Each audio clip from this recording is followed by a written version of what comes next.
गया था, वगैरह मैंने अल्लामा साहब को, हाफ़िज़ साहब को यहाँ बिठा देना था, क्योंकि अब टाइम हो चुका है, इसलिए वगैरह उनसे भी वो 2-3 बातें खुद सुन लेते, क्योंकि टाइम ज़्यादा हो गया, इसलिए मैं फिर कभी इंशाअल्लाह से मौका लेंगे इंशाअल्लाह। ये खुद ख़तीब है माशाअल्लाह, जुमा पढ़ाते हैं अपने, अब आजकल ये अपने वाले साहब की जगह जुमा पढ़ा रहे हैं पुराना काना में। वो तो मेरी मस्जिद इनके वाले साहब उसके बानी हैं और नक्श और शरपुर शरीफ के समझो खलीफा मजाज हैं, बड़े खिदमत गुजार हैं। तो अल्लाह ताला सबको सलामत रखे, खुश रखे।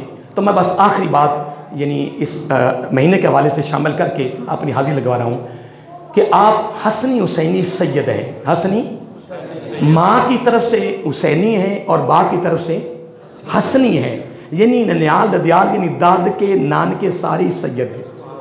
और इसमें एक बात और शामिल करते हैं, एक होता है नसब, एक होता है हसब। क्या नसब जो होता है ये नसबी फजीलत होती है, ख़ानदानी फजीलत होती है। हसबी जो होती है ये अपनी ताकत के मुताबिक उसकी अपनी कावश, अपनी मेहनत होती है, जो वो मेहनत करता है ज़िंदगी, इसको क्या कहते हैं, ये हसबी फजीलत होती है। लेकिन मैं कुर्बान जाऊँ हज़ूर गौसे आज़म अलैहिर्रहमा के हवाले से, आप नसब के लिहाज से भी आला हैं और हसब के लिहाज से भी आला हैं। नस्बी इतनी फजीलत है या इतना मकाम है कि हसनी हुसैनी सैयद है, और अगर हसब को देखो तो गौसे आज़म है। यानी नस्ब के लिहाज से देखो तो हसनी हुसैनी सैयद है, और अगर हसब देखो तो आलम अरवाह से गौसे आज़म बन चुके थे। मादर ज़ात आप गौसे आज़म हैं, गौसे। ये एक फजीलत मैंने बयान कर दी। अब एक बात जो मैं, इसके दो रुख हैं, कितने कितने दो रुख हैं, एक ये रुख है और एक ये रुख है। एक रुख में फजीलत है, एक रुख में आपकी कदर मंजिलत है, आपकी करामत है, और दूसरे रुख में हमारे लिए नसीहत भी है, इस्लाह भी है, तरबियत भी है, और पैगाम फ़िक्र भी है। पैगाम फ़िक्र है वो कैसे कि आप तशरीफ़ फरमा हैं बगदाद शरीफ में, वक़्त के हाकिम आपके पास हाजिर हुए, आपकी खिदमत अक़द सुनने, रात का समरा था, तो आपके साथ वज़ीर बशीर भी थे वक़्त के हाकिम के साथ। तो आपको पता है कि आजकल तो बग़ैर मौसम हर चीज़ ही मिल रही है, वगरना एक वक्त होता था कि बग़ैर मौसम की चीज़ नहीं मिलती थी। या पूरे पाक दुनिया में दो शहर ऐसे हैं, मक्कातुल मुकर्रमा और मदीनतुल मुनव्वरा, दो शहरों की उनमें इतनी बरकत है कि दुनिया की हर चीज़ 12 महीने मिलेगी और 24 घंटे मिलेगी। और एक बात जो आप में से उम्र हट पे गए होंगे, एक चीज़ मैंने वहाँ देखी है कि जितने स्टोर है ना, जितने, मैंने कभी स्टोरों के सामने कभी ये गाड़ी देखी हो, जब भी गए रश होने के बावजूद स्टोर में चीज़ में कमी नहीं आई, चीज़ में किसी स्टोर में कमी नहीं आई। होता ना कोई चीज़ कमी है हर वक्त, जब भी स्टोर में दाखिल होती है ना जनाब भरी हुई है। कमाल, दो शहरों की बरकत इतनी है कि उसमें हर चीज़ 12 महीने मिलेगी और 24 घंटे मिलेगी। तो बगदाद शरीफ उस वक़्त ना मौसम नहीं था, तो आपने फरमाया हाकिम से कि अब आपकी क्या मेहमान नवाजी करें, आप क्या, जिस तरह हम पूछते हैं क्या खिलाएं क्या पिलाएं, तो वक़्त का हाकिम कहते हैं अगर सेब मिल जाए तो बड़ी बात है। क्या लेकिन सेब का बोलिए, सेब का मौसम नहीं था। तो फिर अब पहला रुख दिखाने लगा हूं, इसको करामत भी कहते हैं, बसूरत फजीलत, या फजीलत बसूरत करामत, जो भी कह लें। करामत वली की होती है, मौज़ा नबी का होता है। जो आजकल हमने शुरू काम किया कि मौज़ा अली पढ़ा लो जी, या मौज़ा है फातिमा पढ़ो, ना ना, मौज़ा नहीं है, मौज़ा फ़कत नबी का होता है, याद रहेगा। और करामत वली की होती है, जिसमें सहाबा कराम भी शामिल हैं, इनसे कोई ऐसा, हाँ, मौज़ा और करामत की तासीर और उसकी तशरीह या माना यह है कि वो फेल या वो काम जो नबी और वली से सरजद हो या नमूदार हो, जो अकल में, बोलिए, जो अकल में ना आए उसको करामत और मौज़ा कहते हैं। तो जो अकल में आ जाए उसको मौज़ा और करामत नहीं कहते। बात ये मिलेगा। अब पहला रुख देखें कि जब आपने पूछा जी क्या आपकी मेहमान नवाजी करते, उन्होंने क्या कहा, सर आपने वहीं बैठे ना तो हाथ किए, मनाजात किए, ना कोई आपने हाजत के नफल पढ़े, ना सजदा किया है, वहीं बैठे बैठे। अब मकाम देखना, अब इनकी फजीलत देखना, अब इनका मकाम मर्तबा देखना, वहीं बैठे बैठे है ऐसे हाथ किया और जन्नत से 2 सेब पकड़ लिए।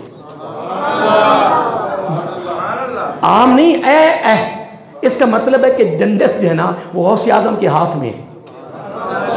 नहीं, परेशान नहीं होना, पर सोचना नहीं है, सोचना नहीं है। क्योंकि लोग सोचते भी है तो हाँ, हदीस पाक में आता है, आका अलैहिस्सलातु वस्सलाम फरमाया, पता जन्नत कितनी दूर है हर बंदे से? इसका आका कितनी दूर? फरमाया फकत 2 कदम। कितने? 2 कदम।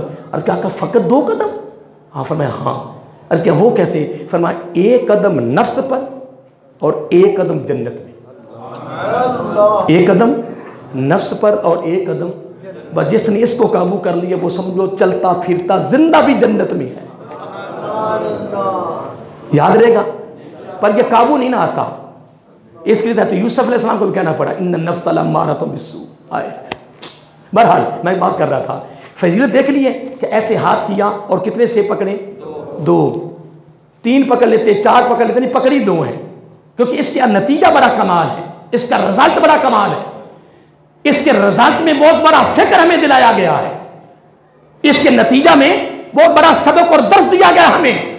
फजीलत ये है, मकाम व मर्तबा ये है, शान शौकत ये है, गौसियत की ताकत और कुव्वत और फजीलत ये है, करामत ये है कि वहीं बैठे बैठे और दस्ते गौसियत ऊपर किया और जन्नत से 2 सेब पकड़ लिए।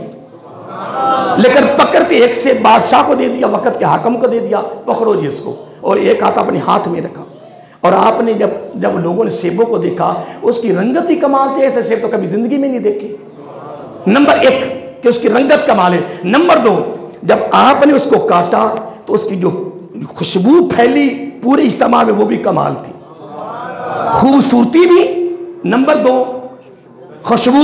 नंबर 3 जब खाया गया तो उसकी लज्जत भी कमाल थी। जब वो दुनिया के थे ही नहीं तो जन्नत के थे, तो जब जन्नती सेब हो तो फिर उसकी खूबसूरती भी कमाल, फिर उसकी खुशबू भी कमाल, फिर उसकी बोलिए लज्जत और उसका जायका भी कमाल। अब ये मुकम्मल हो गया। और अगली बात भी सुना दूं, नहीं फजीलत में आपने गिनती नहीं की।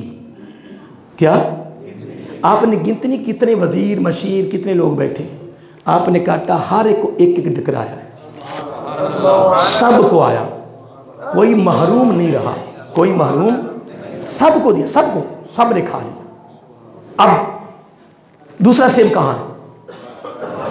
ये मैंने पहले रुख दिखा दिया कि आपकी ये फजीलत है, बसूरते करामत, बसूरते, क्योंकि मैं बात वाजे कर रहा हूँ, बसूरते करामत। हमारा सुन्नियों का यह अकीदा है, सुन्नत का, रब के बाद जिसके पास फजीलत है, ताकत है, कुव्वत है, मकाम और मर्तबा है, वो रब की अता है। कोई दावा नहीं कर सकता कि ये मेरी जाती ताकत है। वो जब मैं साहब पे गौर करता हूँ ना, मेरे रोंगटे खड़े होते हैं। वला तुसालु अम्मा यफ़अल वहुम युसालून। रब कहता तेरी क्या जुर्रत है, तू मुझसे पूछे कि मैं क्या कर रहा हूँ? हाँ, वहुम युसालून, मेरी ये ताकत है कि मैं तुम्हें पूछ सकता हूँ कि तू क्या कर रहा है।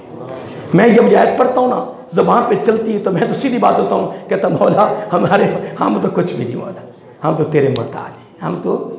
बहरहाल टाइम ऊपर चला गया। अब मैं इसका दूसरा रुख दिखाने लगा हूँ। दूसरा सेब किसके पास था?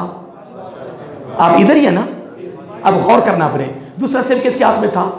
सेब। फरमा काटो आप। हाकिम को क्या फरमाया आपने? तो जो आपने काटा था जाहिर उसकी खूबसूरती थी, बोलो ना, खुशबू थी, खाने के बाद लज्जत थी।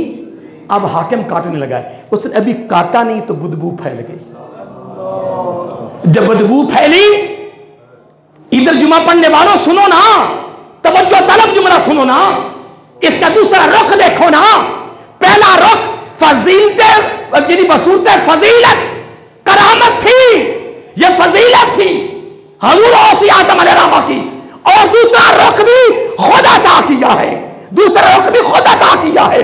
हाकिम के हाथ में सेब पकड़ा कर आने वाले लोगों को यह नसीहत और पैगाम दिया, फना काटो इसको। जब उसने काटा तो क्या हुआ? अंदर से कीड़े निकले, बदबूदार, बदबू फैल गई। हाकिम डर गया, वजीर मशीर डर गए। हाकिम डर कर कहता, खौफ खाकर, ये क्या हो गया? हजूर गौसी आजम अलैहिस्सलाम फरमाते, पता क्या हुआ है? सेब हुई है, पता है इसका हालत ये क्यों हुई है? कहने क्यों हुई है? अब सुनना, जुमला सुनने वाला है। ये जुमला बसूरत सबक भी है, दर्स भी है, फिक्र भी है, नसीहत भी है, इस्लाह भी है, तरबीती जुमला, और सुनो और अपने दामन में रखो। आपने फरमाया पता है सेठ की हालत ये क्यों हुई है? कल क्यों हुई है? फरमाया इसको जालिम के हाथ लग गया, इसको जालिम के। तो दोस्तों फिर जिस चीज़ को जालिम के हाथ लग जाए फिर उसकी हालत यही होती है, उसकी हालत यही होती है। तो दोस्तों मैं तो यही अर्ज़ करूँगा कि आइए मोहतरम, आप और मैं, बकिया ज़िंदगी हमारे पास बहुत थोड़ी है, बकिया ज़िंदगी हमारे पास बहुत थोड़ी है। अगर बकिया ज़िंदगी मोहब्बत में, प्यार में, खिदमत में, हमदर्दी में, खैरखाई में, अल्लाह की रज़ा के लिए और मेरे आका की तलीमात पर अमल करने की सूरत में गुजर जाए तो कमाल नहीं? मरना क्यों नहीं मोहतरम? मरना मैंने भी है। मैं कहता हूँ अल्लाह के बंदे, तख्ते पे लिटाने के बाद तो टांग नहीं हिलाएगा, तो बाजू नहीं हिलाएगा, हैं? अगर मरने के बाद हालत ये तेरी होनी है तो फिर मैं तो यही अर्ज करूँगा, आओ आप और मैं अपनी बकिया ज़िंदगी में नरम दिल हो जाएं, प्यार वाले हो जाएं, हम दर्द हो जाएं, खैर खा हो जाएं, बेईमानी, फरार, धोखाबाज से बच जाए, क्योंकि कब्र में तू और मैंने और मीज़ान पर जाना है। दोस्त तेरी जिंदगी बकिया खूबसूरत गुजरे कि वहां जाए तो फिर रब इतना ही फरमा देगा, तेरे हिसाब व किताब नहीं, बगैर सब जन्नत में दाखिल। अल्लाह को सलामत रखे। ये मेरा मौजू अभी चल रहा है रहमतुल्लाह आलमीन का चौथा जुज़, जिसके हमारे इंशाअल्लाह 7 जुमे हो चुके हैं। हमारी कारी साहब